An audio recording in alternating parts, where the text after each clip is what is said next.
श्री स्वामी समर्थ. तुम्हा सर्वांचं माझ्या चॅनलमध्ये खूप खूप स्वागत आहे. तुम्हा सर्वांच्या चांगल्या इच्छा स्वामी महाराज लवकर पूर्ण करोत ही स्वामींचरणी प्रार्थना.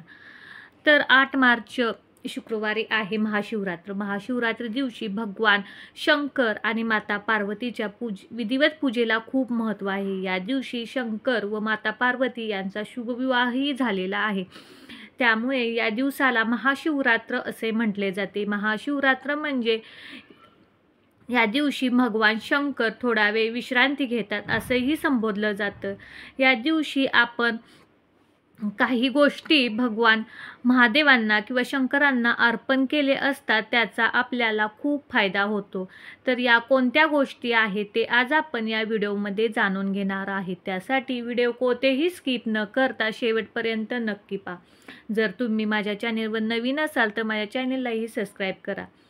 तर 8 मार्च 2024 मध्ये म्हणजे शुक्रवारी आहे महाशिवरात्र. महाशिवरात्री दिवशी आपण विधिवतपणे भगवान शंकरांच्या शिवलिंगाची आपण आपल्या घरामध्ये किंवा मंदिरामध्ये जाऊन पूजा करायची आहे. त्यावेळी आपण पूजा करणार आहे त्यावेळेला आपण त्या शिवलिंगावर काही गोष्टी अर्पण करायच्या आहेत.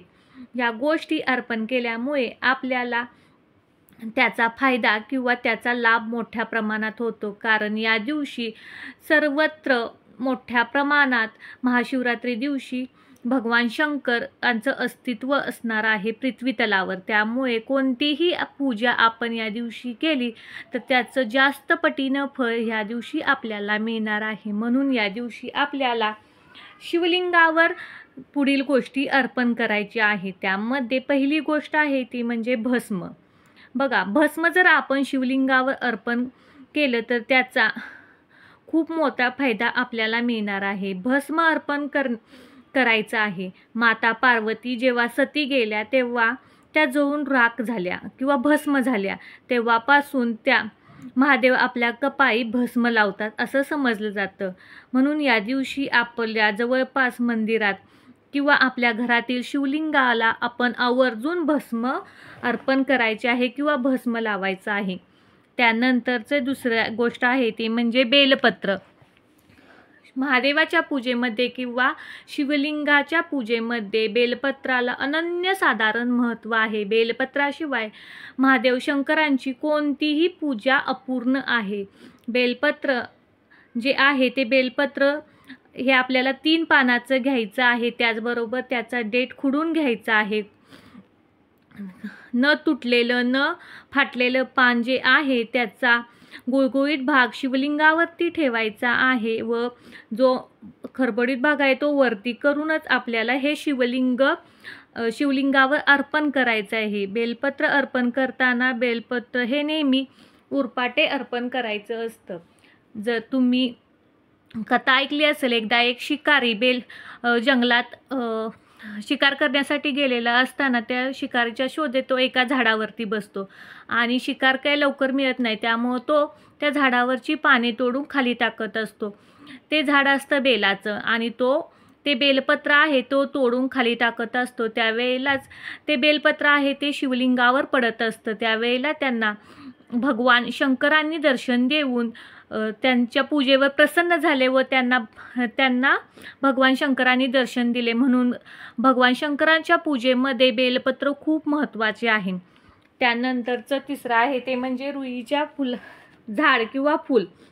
बघा, रुईच्या झाडाच्या किंवा फुलालाच आकडा असं म्हटलं जातं.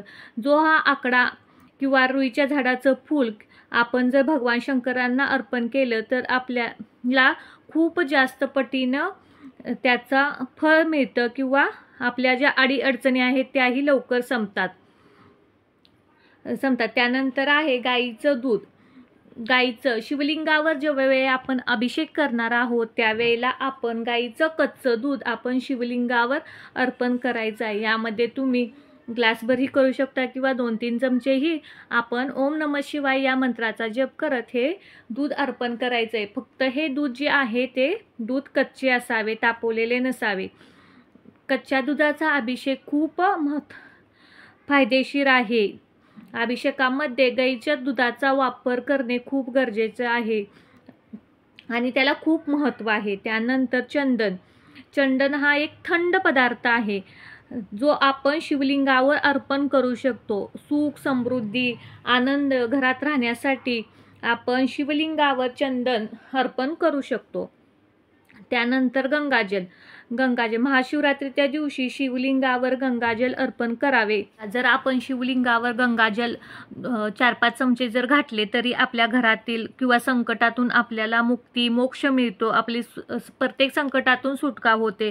गंगाजल हे तुम्हाला जर तुमच्याजवळ नसेल तर ज्या ठिकाणी पूजेचे साहित्य मिळतं त्या ठिकाणी तुम्हाला हे भेटून जाईल. त्यानंतर आहे मध. मधाचा अभिषेक करणे शिवलिंगावर खूप फायदेशीर आहे. त्याचबरोबर उसाचा अभिषेक केल्याने आपली आर्थिक, वैवाहिक ज्या समस्या आहेत त्याही कमी होतात. म्हणून मध किंवा उसाच्या रसानं आपण शिवलिंगावर अभिषेक करायचा आहे. त्यामुळे आपल्या संपत्तीत किंवा संततीत वाढ होते. त्यानंतर तुपाचा अभिषेक जरूर करायचा आहे आपल्याला महाशिवरात्री दिवशी. हे तूप आहे ते गाईचं तूप असल्यास उत्तम.